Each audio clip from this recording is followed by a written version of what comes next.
Hola, un gusto saludarlos a todos y todas. Muy bienvenidos al canal de Prospectiva Chile. Hoy tenemos a un invitado de lujo, un amigo también de muchos años, Héctor Casanueva, quien es parte de Millennium Project, también ha sido cofundador del Consejo Chileno de Prospectiva y Estrategia, con una larga trayectoria también en política, embajador y con varios libros muy interesantes que tratan el tema de prospectiva. Así que muchas gracias, muy bienvenido Héctor. Muchas gracias. Queremos saber cómo llegaste al tema de la prospectiva. Es una feliz coincidencia, ya que yo estaba vinculado con la Universidad de Buenos Aires mientras vivía en España, y en la Universidad de Buenos Aires había algunas personas que ya estaban integrando el Millennium Project, y entre ellas Miguel Ángel Gutiérrez, que es uno de los prospectivistas también muy conocidos y emblemáticos de América Latina. Él dirige el Centro Latinoamericano de Globalización y Prospectiva, y si bien nuestra vinculación tenía que ver con los estudios euro-latinoamericanos, y en eso estábamos trabajando, él me habló en su momento del Millennium Project, de los estudios del futuro, y eso generó un interés muy importante para mí, al punto de que organizamos prontamente la edición en español, la primera edición en español del Estado del Futuro, el informe que presenta el Millennium Project periódicamente, y lo presentamos en Chile con el auspicio del Senado, con el auspicio del Ministerio de Planificación, de la Universidad Miguel de Cervantes, donde yo era vicerrector en ese tiempo, y por supuesto del Millennium Project con Miguel Ángel Gutiérrez. Y ahí se inició todo mi interés por la prospectiva, y estoy vinculando siempre prospectiva con los estudios internacionales, y dentro de los estudios internacionales las relaciones Europa-América Latina. Bueno, tocaste el punto que es clave para nosotros en esta entrevista. ¿Por qué es importante esta unión o conjugación entre la prospectiva y las relaciones internacionales? Yo diría que es fundamental, y siempre lo ha sido, pero no se había logrado esta estrecha vinculación entre ambos mundos, pero ello se despertó fundamentalmente primero durante la Segunda Guerra Mundial, donde ya se iniciaron algunos estudios prospectivos vinculados al área de la defensa, de la seguridad, y que tenía que ver con razones bélicas, por supuesto, pero después de la Segunda Guerra, y sobre todo procurando, como dice la prospectiva, no adivinar el futuro, pero sí contribuir a construirlo y a reducir la incertidumbre que había después de la Segunda Guerra Mundial, que era la posibilidad de una tercera guerra mundial. Eso estaba bastante latente. Con la derrota del nazismo no se suponía que necesariamente se iba a anular toda posibilidad de guerra futura, aún habiéndose empleado como un argumento la bomba atómica, que se decía que es la bomba que va a permitir eliminar todas las guerras. Sin embargo, había incertidumbre al respecto, y entonces florece con mayor fuerza la prospectiva. Yo quisiera recordar, por ejemplo, que durante el gobierno de Juan Domingo Perón se constituyó una comisión en Argentina que se llamó la Comisión de la Tercera Guerra Mundial, que era para ver cómo se preparaba Argentina, y por ende también América Latina, y cómo se contribuía desde estos estudios prospectivos y con escenarios de futuro a buscar los mecanismos para que no se produjera esta tercera guerra mundial. Mira qué interesante, porque como yo te conozco hace muchos años, he visto también tus colaboraciones en distintas instancias, sobre todo aquí, ¿no es cierto?, en Chile, empujando este tema. Y hace 12 o 13 años atrás, cuando comenzó el Congreso de Futuro, pocos saben que tuviste un rol ahí bien importante en el primer Congreso de Futuro y que hoy es un evento de categoría mundial. Entonces, ¿cuál fue tu rol ahí? ¿Cómo colaboraste? Bueno, hay dos momentos para lo del Congreso Futuro. El primer momento fue la constitución de la Comisión de Desafíos del Futuro en el Senado. Y esa creación fue producto de precisamente aquel seminario que hicimos con el Senado y con el Mideplan, en el que le planteamos al presidente del Senado en ese tiempo, Eduardo Frei Ruiz-Tagle, la posibilidad de constituir la Comisión de Estudios de Desafíos del Futuro, similar, siguiendo el ejemplo de la Comisión finlandesa. El presidente del Senado tomó debida nota de eso, le encargó a la biblioteca del Congreso que hiciera los estudios pertinentes con el fin de generar las condiciones para crear esta Comisión de Estudios de Desafíos del Futuro. Después de eso, y una vez constituida el año 2011, ya con la presidencia del Senado de Guido Girardi, entonces él planteó la posibilidad de realizar el primer Congreso del Futuro, como producto del trabajo de la Comisión del Senado. Y en esa constitución del primer Congreso del Futuro, yo participé como miembro del comité científico. Ok. Quiero preguntarte por tu último libro, Perspectiva para el siglo XXI. Ahí mencionas una serie de tendencias o megatendencias que son muy importantes, sobre todo para América Latina. Entonces, nos gustaría que nos explicaras cuál de esas tendencias o megatendencias son las más importantes para que las tengamos en cuenta en los próximos 10, 15 años. Sí. Bueno, tú sabes que en materia de tendencias y megatendencias hay muchas, ¿verdad? Uno podría encontrar 50, 60 tendencias, megatendencias, microtendencias, que tampoco hay que olvidarlas, ¿no? Las microtendencias son muy importantes, porque de las microtendencias de pronto se genera todo un movimiento que puede hacer un cambio importante también en la sociedad, ¿no? Recordemos que John Naisbitt, que fue el autor de precisamente megatendencias, las construyó sobre la base de las microtendencias que él fue auscultando durante muchos años en los pequeños pueblos de Estados Unidos y simplemente revisando las noticias de la prensa local. Y a partir de ahí fue formulando las megatendencias, las 10 megatendencias para los Estados Unidos. Pero en fin, a lo que voy. Actualmente, claro, hay una macro transición, diría yo, en el siglo XXI, ¿verdad?, de carácter ambiental, ecológica, digital, geopolítica, energética, en fin, y puede derivar muchas más. De las megatendencias que vemos claramente, podemos mencionar aquellas que pueden tener un mayor impacto en el mediano y largo plazo y respecto de las cuales hay que estar atentos, ¿no? Una, claramente, es obvio decirlo, es el cambio climático, ¿no? Y todo el tema ambiental, todo lo que se está produciendo en torno a el calentamiento global, etc. Y eso es una tendencia que no es irreversible, pero en la medida en que no se toman las medidas, obviamente que se va acrecentando. La otra, yo diría, es el reto demográfico. El reto demográfico es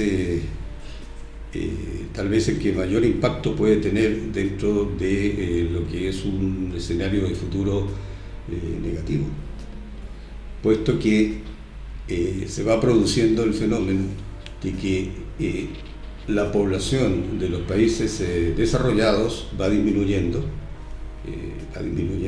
drásticamente. Incluso en algunos países latinoamericanos está pasando eso. Chile, por ejemplo, es un caso, ¿no? Pero también Argentina, Uruguay.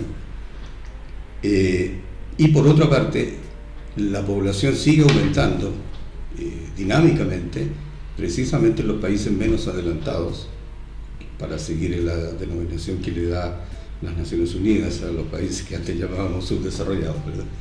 Países menos adelantados que van creciendo, es cosa de África, Nigeria, por ejemplo, Etiopía, en fin, son países en que la población va creciendo dinámicamente. ¿Qué nos dice este reto demográfico?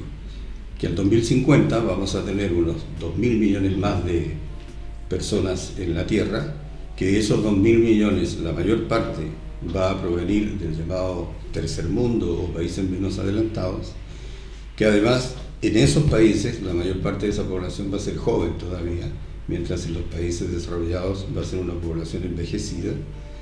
Y entonces nos encontramos que, por otro lado, en el mundo desarrollado, con un crecimiento incluso infravegetativo de la población, los pocos jóvenes que hay, tienen serios problemas de encontrar empleo, de vivienda, etc. Y lo mismo pasa en el caso de los otros países, los países menos adelantados, con la diferencia de que esos países además tienen serios problemas sanitarios, problemas... ¿Qué es lo que nos muestra este cuadro? Y por eso me detengo tanto en el reto demográfico, porque llegamos a la paradoja en que por un lado tenemos en el mundo desarrollado, en el mundo subdesarrollado o menos adelantado, jóvenes sin futuro, y en el mundo desarrollado tenemos un futuro sin jóvenes. Eso, ¿qué es lo que nos trae como consecuencia inmediata? Las migraciones. Migraciones que deben ser ordenadas según el acuerdo de Marrakech de la ONU, deben ser ordenadas, deben ser compartidas, de responsabilidad compartida, etcétera, etcétera. Pero es un tema que tiene que ser abordado prospectivamente. Y una tercera megatendencia, obviamente, es la relacionada con la transición digital. Y dentro de esa megatendencia es, por supuesto, la revolución tecnológica que conduce a el crecimiento exponencial de la inteligencia artificial.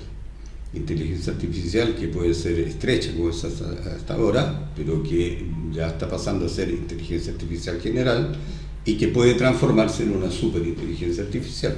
Y para eso estamos trabajando también los perspectivistas, empujando, dando ideas a los organismos internacionales y a los gubernamentales sobre cómo conciliar innovación con regulación para que la inteligencia artificial no se nos vaya de las manos. Muy bien. ¿Y cómo crees que la prospectiva nos puede ayudar en América Latina a enfrentar esos desafíos globales? Bueno, desde luego que la prospectiva nos puede ayudar mucho en la medida en que los gobiernos se la tomen en serio. Porque uno ve que hay muchos gobiernos que les interesa desde un punto de vista, yo diría incluso auténtico, pero que cuando se enfrentan a decisiones de corto plazo, la prospectiva no les sirve, porque la prospectiva lo que trabaja es fundamentalmente con el largo plazo. Y en consecuencia estudios prospectivos quedan guardados porque no sirven para las elecciones inmediatas, no sirven para resolver temas coyunturales, aun cuando esos problemas coyunturales se resolverían mejor teniendo un escenario de futuro al cual apuntar. Pero es muy difícil de conseguir. ¿Nos puede ayudar? Sí, pero en la medida en que primero los organismos que tenemos precarios, pero algunos que tenemos de integración, como es la Alianza del Pacífico, el Mercosur incluso, todo vilipendiado, pero tiene sus digamos, fortalezas, Centroamérica, el Caribe, los organismos estos de subregionales de integración que tienen alguna institucionalidad, que lo que deberían hacer es incorporar dentro de su institucionalidad un dispositivo de estudios del futuro, de prospectiva, que ayude a que las decisiones colectivas que se toman por lo menos tengan en cuenta un escenario futuro. Y pensando ya idealmente que estos subregiones organizadas por lo menos en lo que respecta a los estudios del futuro, se coordinen en una especie de inteligencia colectiva latinoamericana para apuntar a escenarios mejores para la región. El año pasado hubo un evento muy importante en Naciones Unidas, que se llamaba la Cumbre del Futuro. Me gustaría preguntarte cuáles fueron los acuerdos, de qué se trató, si nos puedes resumir y darnos tu visión. Creo que es uno de los acontecimientos más importantes que ha ocurrido en los últimos tiempos, desde los ODS, desde el 2015, ¿no? Y pensando además que desde el 2015 a la fecha han pasado muchas cosas. Y hemos tenido la pandemia y hemos tenido muchas otras. Tenemos la guerra de Rusia, tenemos la guerra de Israel, la crisis, bueno, antes la crisis de Siria, la crisis de Sudán, etc. Es decir que el mundo ha vivido en estos años acontecimientos que son realmente, yo diría, crisis cercanas a lo existencial, junto con el cambio climático y todo lo que ya hemos dicho. Esta cumbre del futuro es producto de, yo diría, del tesón del secretario general Guterres, que es un activo promotor de lo que es la prospectiva, de lo que son los estudios del futuro, y es de la posición, del posicionamiento dentro del multilateralismo de la visión prospectiva. Y al emitir su informe Nuestra Agenda Común, él planteó la organización de una cumbre para el futuro, con todos los jefes de Estado para que tomaran un compromiso de largo plazo para cambiar el rumbo de la humanidad, en cambio climático, en migraciones, en salud, etc. Esta cumbre fue exitosa desde el punto de vista de la concurrencia, fue exitosa desde el punto de vista de la participación por primera vez masiva, no en la cumbre misma, pero en la previa, de la sociedad civil. El secretario general pidió que se convocara a la sociedad civil de todo el mundo y eso ocurrió. De hecho, nosotros como Millennium Project, nosotros como Consejo Chileno de Prospectiva y como Red Iberoamericana de Prospectiva, participamos en todas las convocatorias que hizo la Secretaría General para esto, para crear insumos a la cumbre.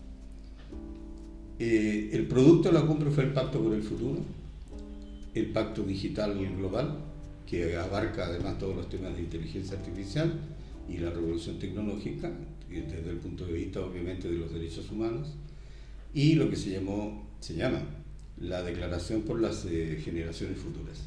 Es decir, una declaración en que hay un compromiso de que las medidas que se toman hoy tienen que ser medidas que se tomen pensando en las futuras generaciones y de no hipotecar el futuro de estas nuevas generaciones, que es lo que ocurrió, por ejemplo, con el modelo de desarrollo que denunció en su momento el Club de Roma, cuando diciendo aquí la crisis del crecimiento nos va a llevar a una crisis global. En este sentido, dicho eso, quisiera decir también que, como pasan estas cosas, el Pacto por el Futuro, el Pacto Global, el Digital, etc., fueron aprobados por unanimidad. Se encomendó al secretario general a que presente un informe este año sobre cómo se ha ido avanzando en la articulación con los distintos estados para ir cumpliendo con los compromisos asumidos. Es verdad que el Pacto por el Futuro es yo diría un 70-80% una recopilación de otros acuerdos anteriores y de buenas intenciones anteriores y de compromisos anteriores. Pero también hay ciertas cosas concretas que se han encargado, como es, por ejemplo, que se constituya, cosa que ocurrió, un comité especial para el tema de la inteligencia artificial, por ejemplo, que se constituya, el secretario general establezca un mecanismo para que la sociedad civil participe de manera más orgánica dentro de lo que es la implementación del Pacto por el Futuro. Y que además permite de todas maneras una cierta toma de conciencia en los gobiernos y en la propia sociedad civil, en las empresas, las universidades, sobre la corresponsabilidad sobre el futuro. Dicho eso, ¿qué es lo que ha ocurrido? Que se nos vino Donald Trump, que en este momento ha desconocido completamente el sistema multilateral. Las Naciones Unidas no tienen mayor importancia desde ese punto de vista, ni el sistema multilateral tampoco. De hecho, se retiró del Pacto de París, se retiró ya de la UNESCO. Ya había habido un atisbo de volver, pero no está. Y no está financiando, que es fundamental. Se retiró de la OMS, la Organización Mundial de la Salud, cosa que es insólita después de lo que pasó con la pandemia, ¿verdad? Y además que tiene un financiamiento muy precario la OMS. Y está ignorando al Consejo de Seguridad porque está interviniendo en la guerra de Ucrania y está tratando de pactar directamente, está ignorando a los contendientes, digamos a una parte de los contendientes, que es Ucrania, etc. Entonces, en este momento, yo diría que el pacto por el futuro está en la incertidumbre, porque si la principal nación, en términos económicos, en términos de armamento, de defensa, etcétera, no toma en consideración el sistema multilateral, y el pacto por el futuro se basa precisamente en lo que llama Guterres un multilateralismo eficiente, está en riesgo, diría yo. Y en este contexto, ¿cómo puede América Latina y Europa unirse a este cambio, a este pacto global? Tú has tocado un punto muy importante desde mi punto de vista, ¿no? Y es que en este escenario global que estamos viviendo, y sobre todo ahora con la administración Trump 2, los países y las regiones que tienen menos incidencia dentro de la economía global, como es el caso de América Latina, que es solamente el 7% del Producto Mundial y el 7% más o menos del comercio global, y que además no tiene mayor relevancia geopolítica, desgraciadamente, a pesar de la potencialidad que América Latina tiene, sobre todo en este momento de la transición ecológica y digital, por todo lo que ya sabemos, ¿verdad? Los recursos naturales, los recursos mineros, etcétera, que tiene. Y una población también activa y educada. Sin embargo, como digo, no cuenta dentro del escenario global. No tiene incidencia en las cadenas de valor, cosa que es insólita. Si uno ve los estudios económicos globales, se habla de las megaregiones y con las cadenas de valor y tal, y América Latina no cuenta.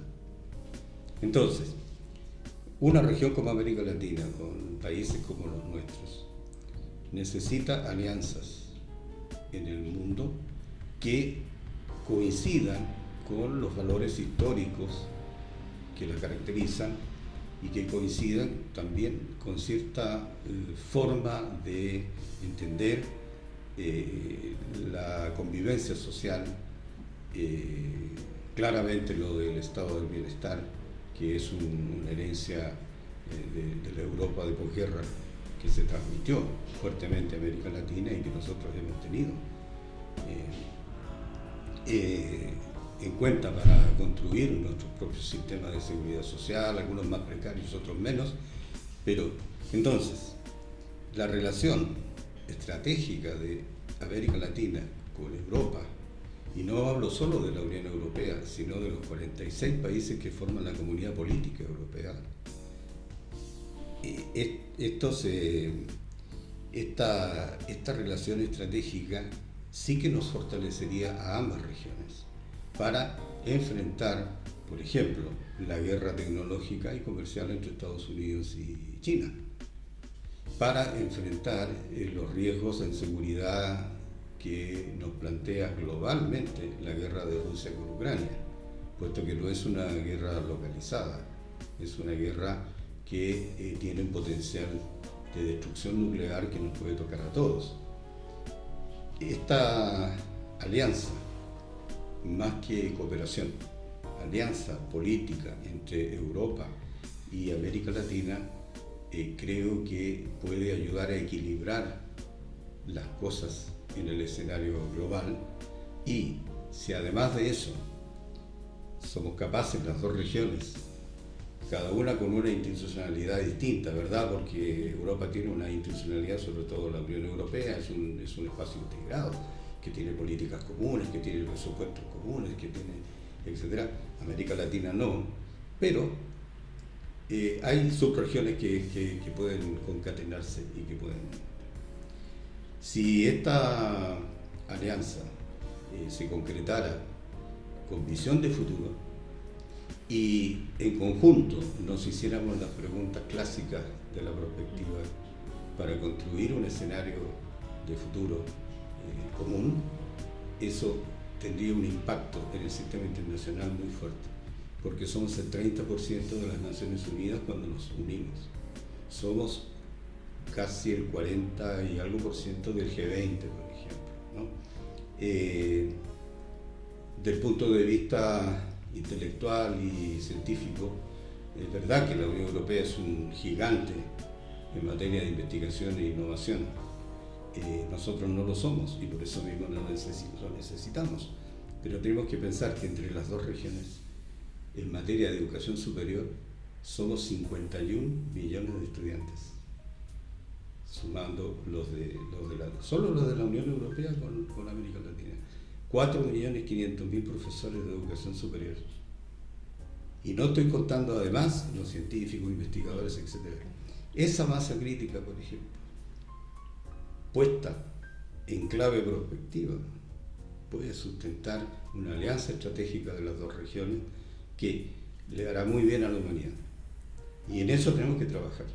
Y tenemos que confiar en Europa, confiar en la relación de América Latina con Europa, porque son las dos regiones más compatibles que existen en el mundo. Muy interesante todo lo que has mencionado. Yo creo que el tema de las relaciones internacionales y prospectiva es un eje, un área que se va a ir abriendo y que se va a ir posicionando tanto a nivel académico como de profesionales que se dediquen a la práctica de la prospectiva aplicada a las relaciones internacionales, sí, porque es un factor clave que nos hace mucha falta. Entonces, ya para ir finalizando nuestra conversación, la entrevista, me gustaría pedirte que hagas una reflexión en relación a esto último, a esta relación que a lo mejor va a estar en el mediano o corto plazo de la academia con la prospectiva y las relaciones internacionales, y cuál es su importancia estratégica en estos minutos. Yo creo que en el mundo actual no puede haber relaciones internacionales sin prospectiva. Y en este sentido lo que tenemos que hacer es acercarnos, la academia y los actores políticos, ¿no? Los ministerios claramente los ministerios de Relaciones Exteriores, unirnos, academia y ministerios, para ir generando recursos humanos, haciendo formación, pero también haciendo estudios prospectivos que alimenten y orienten la política exterior y, en consecuencia, las relaciones internacionales. Sin prospectiva, unas relaciones internacionales les falta una visión para entender lo que está pasando y lo que puede pasar, ¿no? Y sobre todo lo que puede pasar, y eso es lo que ha faltado. Por ejemplo, si vemos por qué se produce la guerra de Rusia con Ucrania, si había autores e incluso líderes políticos que ya habían visualizado esto con décadas después de la caída del muro, y que se dijo, mira, es que no nos confundamos, no creamos que ahora triunfó un sistema sobre otro, porque no es solo una cosa de sistemas, es una cosa de geopolítica profunda, Rusia nunca va a aceptar que la OTAN esté en sus fronteras, pero que eso era obvio. Sin embargo, al faltar claridad prospectiva, pues simplemente no se tomaron las medidas del caso y tenemos la situación que tenemos. Entonces, relaciones internacionales, para terminar, sin prospectiva, van al fracaso. Necesitan la prospectiva como agua. O sea, es absolutamente necesario, ¿cierto? Yo comparto ese pensamiento. Creo que la prospectiva debería estar en todos los ámbitos de la educación, de la academia y del ejercicio también. Tenemos que salir de lo que es el pensamiento de corto plazo para acostumbrarnos a largo plazo. Y quiero agradecerte tu tiempo, que justamente estás en Chile y tengo la suerte de poder entrevistarte, así que te agradezco y no sé si quieres dar algunas últimas palabras. Solo decirte que para mí ha sido muy grata la entrevista, me alegro mucho de haber podido participar en este canal, que además este canal le auguro un buen futuro, porque creo que tiene una base clara de lo que quiere llegar a ser, ¿no? Un canal de formación, un canal de difusión, un canal de influencia en el tema de la prospectiva, con esta finalidad de que la prospectiva sirva al desarrollo. Claro, así es. Así que muchas gracias. Gracias. Y también quiero agradecer a quienes están suscritos, a quienes nos están viendo en las redes sociales, en el canal de YouTube. Les pido que se suscriban para nuevos episodios. Así que estén muy bien, muchas gracias. Adiós.